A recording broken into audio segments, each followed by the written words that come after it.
Amanat Pembina Upacara. Assalamualaikum warahmatullahi wabarakatuh. Sampurasun.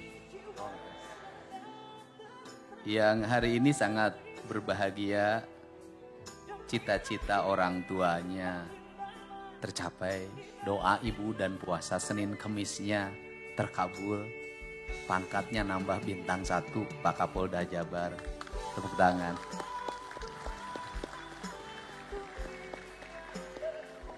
Dan kenaikan pangkat, jabatan itu tidak akan pernah terlepas dari peran guru dan peran orang tua. Biasanya ibunya rajin puasa, anaknya kenaikan kelasnya ibunya puasa, itu biasanya sukses anak-anaknya. Pak Pangdam 3 Siliwangi mudah-mudahan juga bintangnya nanti tambah 1 lagi. Pak Wakajati dan di Kejaksaan Tinggi juga nambah ini kan, ada nambah tanda pangkatnya. Mudah-mudahan suatu saat sebentar lagi jadi Kajati. Kemudian hadir Ketua Komisi 5 DPRD Provinsi Jawa Barat. Dan hadir juga saya tahunya mantan Ketua Tim Penggerak PKK Kota Bandung. Tepuk tangan. Sekarang anggota DPRD Provinsi Jawa Barat. Pak Kakanwil, Kementerian Agama Provinsi Jawa Barat. Kemudian juga ada Dirut Bank Jabar dan seluruh peserta yang hadir pada kesempatan pagi hari ini yang mataharinya sangat sempurna dan kita nikmati matahari ini dengan baik. Kenapa? Karena matahari ini adalah dokter yang free dalam setiap waktu memberikan stimulus sinar yang sangat baik bagi tubuh kita, memperkuat jaringan tulang kita. Karena dokter terbaik itu 1 matahari, 2 makanan yang bergizi, yang ketiga air putih, yang keempat olahraga. Itulah dokter kita. Seluruh pelajar di Provinsi Jawa Barat dimanapun berada yang hari ini sama-sama merayakan Hari Pendidikan Nasional. Hari Pendidikan Nasional hari ini dalam dunia informasi dan komunikasi kita hari ini sangat ramai. Orang membicarakan tentang Jawa Barat. Tepuk tangan dong.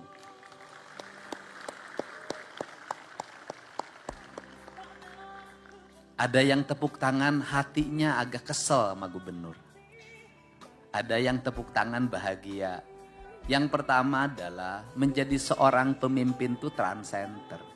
Maka dia harus melahirkan gagasan-gagasan demi masa depannya. Setiap gagasan itu pasti ada yang menyukai dan tidak menyukai. Saya mengalami betul ketika kecil saya paling kesel sama bapak saya. Kenapa? Pagi-pagi saya sudah dicepretin suruh bangun jam 4. Itu kesel banget. Tapi saya nggak bisa melawan karena lihat mukanya aja nggak berani. Maghrib itu saya selalu suruh belajar ngaji. Dan bapak saya yang langsung ngajar. Kalau saya lambat meresponnya bilet atau bodoh, maka bapak saya itu megang kuping saya, diputerin gini, nangis. Kemudian saya diajarin bagaimana berinteraksi dalam lingkungan. Saya diajarin bagaimana nyangkul. Saya diajarin bagaimana beternak. Saya diajarin bagaimana bertani. Dan saya diberi target. Walaupun kelas 1 SD saya tidak naik kelas. Mulai sampai bapak saya waktu itu mengupakayakan saya. Gimana anaknya enggak terlalu bodoh begini. Sampai minum zaman itu disuruh minum B-komplek. Itu pil. Dan minumnya juga nggak bisa, muntah lagi, suruh minum lagi, muntah lagi, minum lagi, muntah lagi. Akhirnya saya bisa minum B-komplek. Saya nggak tahu tujuannya apa. Dan setelah kelas 3, saya diberi target kamu harus selalu ranking pertama. Dan seluruhnya pada akhirnya menjadi motivasi. Saya kalau punya nilai jelek nggak mau langsung pulang. Harus nunggu sampai sore, ngumpet-ngumpet karena rapot akan diperiksa. Tetapi ternyata saya baru terasa hari ini bahwa orang tua yang punya ambisi terhadap anaknya, ingin anaknya mengalami kemajuan, relatif anak-anaknya berhasil. Hari ini saya meminta pada seluruh pelajar di Jawa Barat. Ke depan kita bersaing bukan teman sekelas. Ke depan kita bersaing dengan teman, bukan dengan teman sekampung. Ke depan kita bersaing bukan teman se-RW, se-RT. Ini ada hadir juga Wakil Wali Kota Bandung, saya ucapkan terima kasih. Wakil Ketua DPRD Kota Bandung, saya ucapkan terima kasih. Dandim Kota Bandung, ucapkan terima kasih. Kepala Kantor Kementerian Agama Kota Bandung, saya ucapkan terima kasih. Nah, kita bersaing bukan sekabupaten. Kita nanti berkompetisi antara provinsi, antar negara. Untuk itu diperlukan manusia-manusia yang sejak dini, sejak sekarang itu berkompetisi, bukan yang leha-leha. Karena manusianya diperlukan berkompetisi, maka orang tuanya harus agak tega dikit sama anaknya. Pemimpinnya harus agak tega dikit sama anaknya. Tega bagaimana? Tega anak-anaknya punya mental sebagai petarung. Tega anak-anaknya punya mental sebagai kompetitor. Yang dari mana setiap orang dia harus bersaing. Kenapa? Kita akan bersaing dan telah bersaing dengan pelajar dari Tiongkok. Anda lihat sistem pendidikannya. Anda lihat bagaimana gurunya. Bagaimana metodologinya. Sudah semi militer sejak SD. Kita bersaing nanti dengan pelajar dari Jepang. Kita bersaing dengan pelajar dari Iran. Kita bersaing dengan pelajar dari Jerman. Dari negara-negara lain yang sudah pertumbuhan ekonominya, kualifikasi pendidikannya jauh lebih tinggi di atas kita. Dan tidak ada jalan lain bagi saya untuk merubah mindset, cara berpikir, cara bertindak. Pendidikan di Jawa Barat ini saya menyebutnya pendidikan menuju gerbang Waluya. Gerbang Waluya itu apa? Gerbang Waluya itu adalah gerbang kesempurnaan, gerbang kemuliaan. Apa itu? Rakyatnya, anak didiknya pertama harus cager, harus sehat. Bagaimana cager? Satu, asupan gizinya harus baik, nutrisinya harus baik, serat-seratnya harus baik, vitaminnya harus baik. Karena harus baik, maka ada dua kualifikasi yang terjadi saya analisis di Jawa Barat. Pertama adalah orang tidak punya kemampuan membeli nutrisi, membeli vitamin, membeli protein, membeli gizi karena ekonomi. Maka program makan bergizi gratis menjadi harapan nanti ke depan kalau sudah berlaku untuk seluruhnya. Yang kedua adalah orang punya kemampuan tapi tidak suka. Orang tuanya bisa beli daging tapi anaknya sulit makan daging. Orang tuanya bisa beli telur tapi anaknya sulit makan telur. Orang tuanya mampu beli susu tapi anaknya minum susu muntah.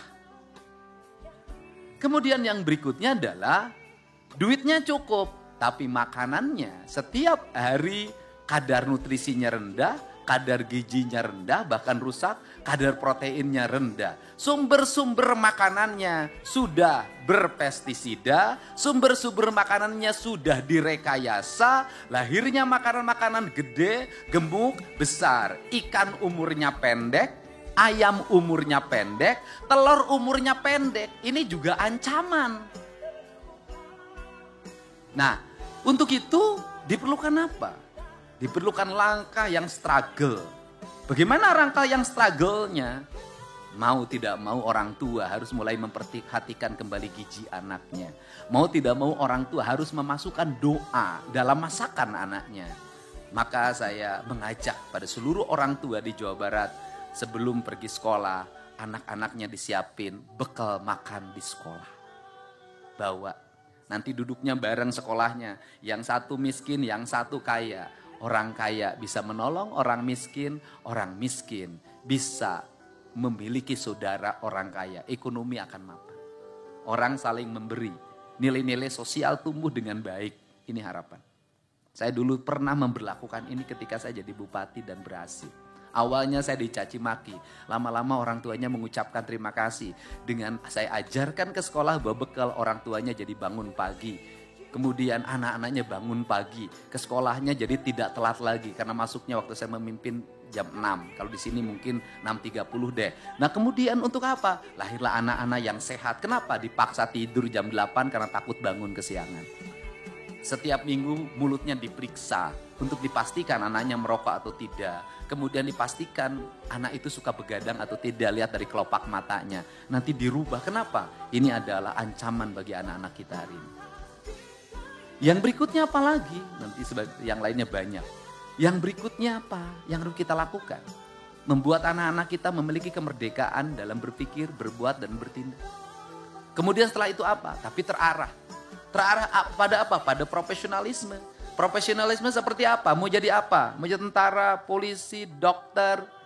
Maka saya untuk SMP memberikan saran. Kalau di SMA ada jurusan-jurusan. Kalau di SMP itu sudah mulai buka ruang kelas. Kelas ini adalah kelas olahragawan. Anak-anak yang menyukai olahraga. Kelas ini adalah kelas seni. Anak-anak yang menyukai seni. Kelas ini adalah kelas sains. Anak-anak yang senang penelitian. Fisika, kimia, senang biologi. Kelas ini adalah kelas calon tentara, calon polisi, calon IPDN. Terus dibuat kelas itu untuk apa? Anak-anak berkumpul dalam satu habitat kelas. Mereka akan bersaing secara kompetitif. Tapi kalau satu kelas seni disatukan dengan satu kelas olahraga, yang satu pengennya di ruang kelas bikin tulisan, bikin novel, bikin karya-karya sastra, yang satu pengennya lari terus, beda karakter. Ini SMP. Nah, kemudian apa yang dilakukan hari ini? Terakhir, terlalu panjang nanti. Yang dilakukan hari ini apa? Adalah bahwa terutama SMP yang sekarang berkembang Pak Kapolda Pangdam. Berkelahi itu bukan lagi berkelahi seperti zaman dulu. Pukul, jambak, habis itu salaman. Bukan. Hari ini sudah mengarah pada kriminal. Saya nggak tahu sudah berapa puluh ibu-ibu datang ke rumah minta dibantu anaknya dirawat di rumah sakit, dibacok pakai celurit oleh temannya. Saya sudah nggak tahu berapa puluh anak-anak yang saya masukin ke pesantren karena pakai lem. Dan yang menarik adalah anak yang suka mencuri. Saya masukin ke pesantren, 3 kali saya masukin kabur. Pesantrennya dipagar, dia lewat jendela, dia lewat genting, loncatin pagar, sudah luar biasa. Digebukin oleh 7 orang di desanya, bertahan. Ini perlu ekstra. Orang tuanya udah gak sanggup lagi, nangis-nangis depan saya. Nah, saya bercerita beberapa hari yang lalu di Purwakarta ada 2 orang remaja SMP kelas 2 membunuh kakeknya karena dilarang keluar rumah pinjam motor jam 11. Dan ketika ditanya oleh penyidik, apa yang kamu rasakan? Saya bangga telah bisa membunuh. Pertanyaannya adalah, siapa yang bisa menyelesaikan ini? Orang tuanya sudah tidak sanggup. Apakah cukup hanya diamati? Apakah cukup hanya dikomentari? Maka pemimpin harus melakukan langkah-langkah extraordinary. Langkah-langkah yang tegas, tepat, terukur. Maka kemarin dimulai anak-anak yang terlibat tawuran. Satu teman beda sekolah, mukanya habis dibacokin golok. Saya kirim. Bupatinya bergerak. Kemudian orang tuanya bikin pernyataan, penandatangan tertulis pakai materai. Menyerahkan sepenuhnya kepada pemerintah untuk dilakukan pendidikan, perubahan sikap. Nanti anak-anaknya tetap di situ, disiplinnya dibangun, tidurnya jam 8, bangunnya jam 4, pagi-pagi harus ngeberesin tempat tidurnya, ngeberesin toiletnya, salat subuh bagi yang muslim, olahraga, sarapan pagi, masuk ruang kelas pembelajaran nanti di situ, nanti guru datang ke situ, kemudian nanti sampai jam 12 atau jam 1 mereka kembali istirahat, nanti mereka belajar bertani, berkebun, elektro, otomotif. Ini penting untuk masa depan.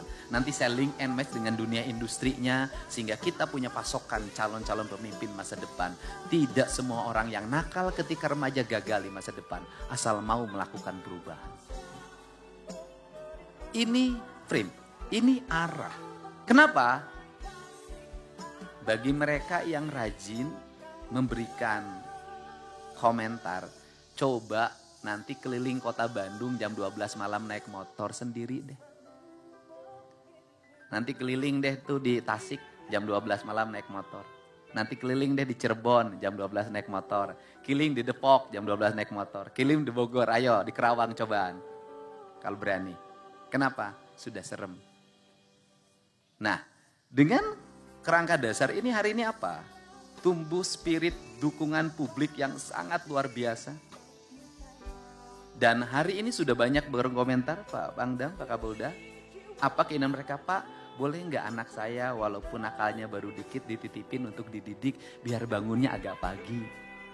Tadi pagi orang Jawa Timur sampai berkomentar, pagi ini anak saya biasanya malas bangun. Saya liatin video ini, sekarang sudah mulai rajin, pagi-pagi udah bangun karena takut didaftarin ke Jawa Barat padahal dari Jawa Timur.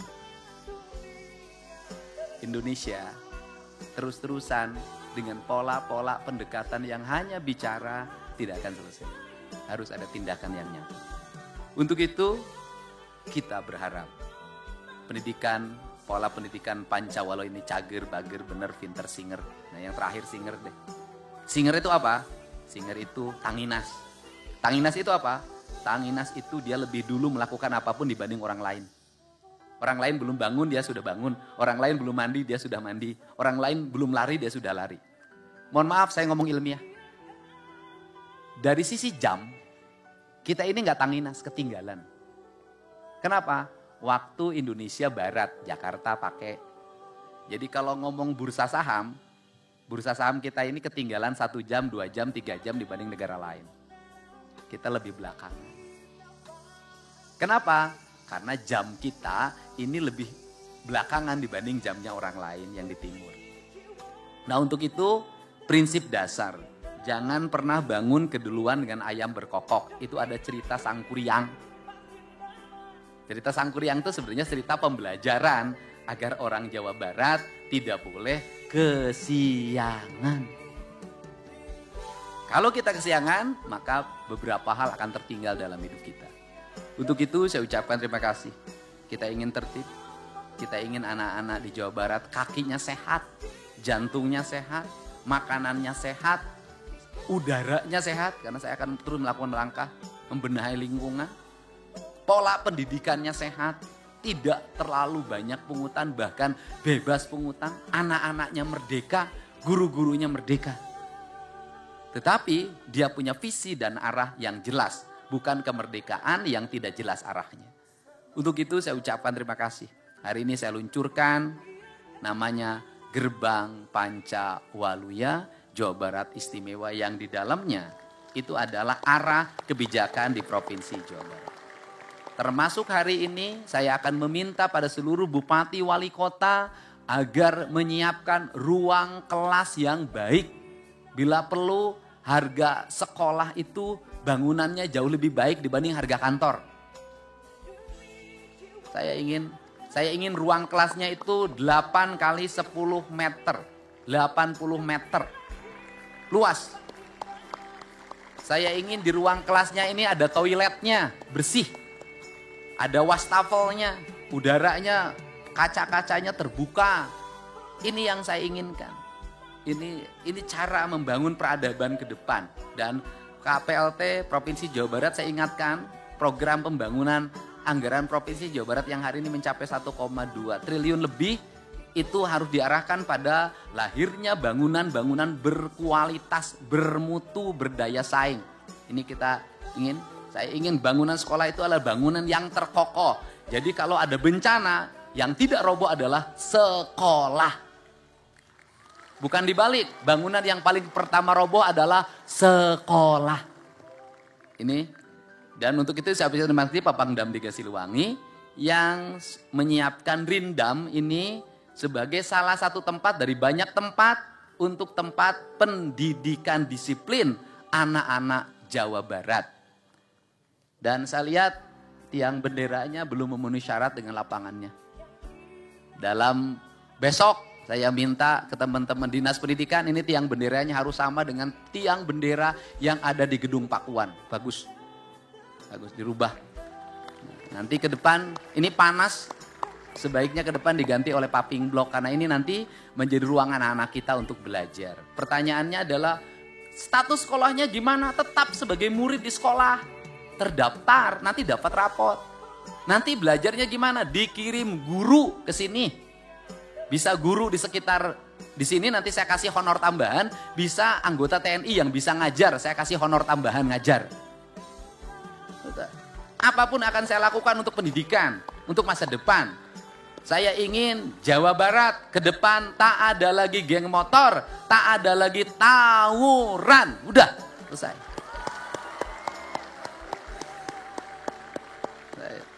Dan saya ingin ke depan anak-anak Jawa Barat punya tabungan, punya investasi, punya masa depan.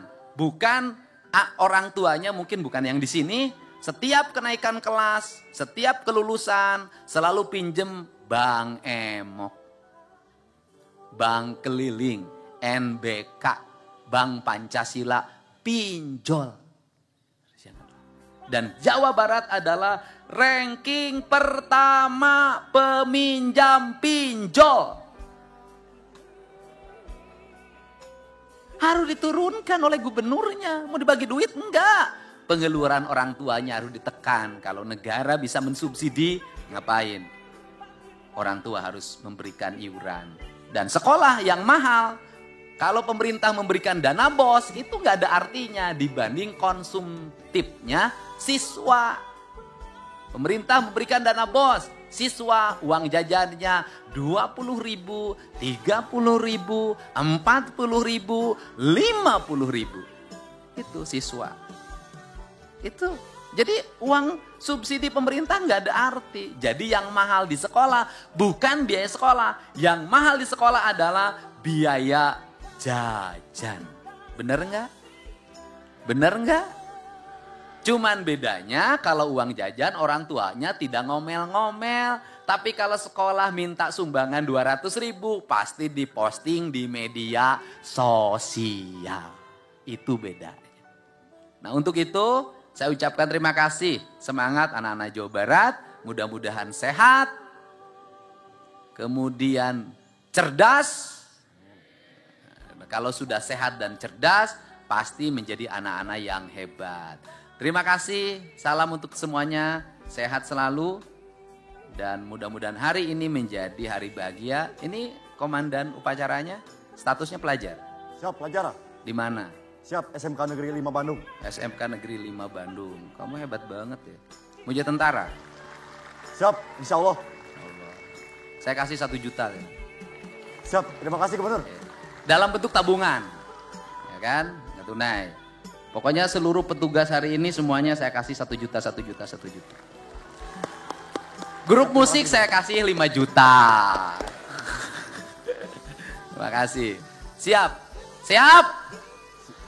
Yang upacara dikasih uang sakunya oleh orang tuanya masing-masing. Oh iya. Nah, itu tadi para penerima penghargaan, tadi semuanya nanti disiapin 5 juta rupiah per penerima penghargaan. Ya. Semangat? Siap? Terima kasih. Semoga kita semua menjadi pelajar yang pancawaluya, generasi hebat dari Provinsi Jawa Barat. Wallahu muwaffiq ila aqwamit thoriq. Assalamualaikum warahmatullahi wabarakatuh. Sampurasun.